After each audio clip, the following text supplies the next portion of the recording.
মাস্টারমশাই, মাস্টারমশাই শুনছেন? ইসমাইল চেঁচাচ্ছে।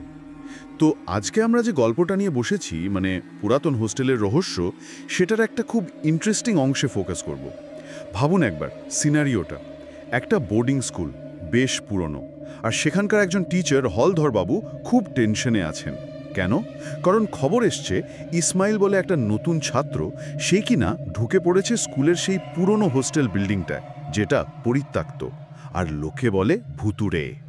যেখানে ঢোকা মানা, তাই তো? একদম শক্ত বারণ। কিন্তু আসল প্রশ্ন হলো, কেন বারণ? কি হয়েছিল ওখানে? খবরটা যখন হলধরবাবুর কানে এলো, মানে ইসমাইলের খবরটা, উফ, তো বুকের ভেতরটা একদম কেঁপে উঠল। কারণটা নিশ্চয়ই পুরনো কোনো ঘটনা। হ্যাঁ, সেই 12 বছর আগের ঘটনা। একটা ভয়ঙ্কর কালবৈশাখীর রাত ছিল।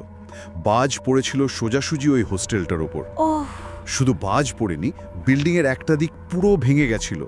আর আর সবচেয়ে খারাপ যেটা হয়েছিল, একটা ছাত্র মারা যায়। মারা যায় কিভাবে?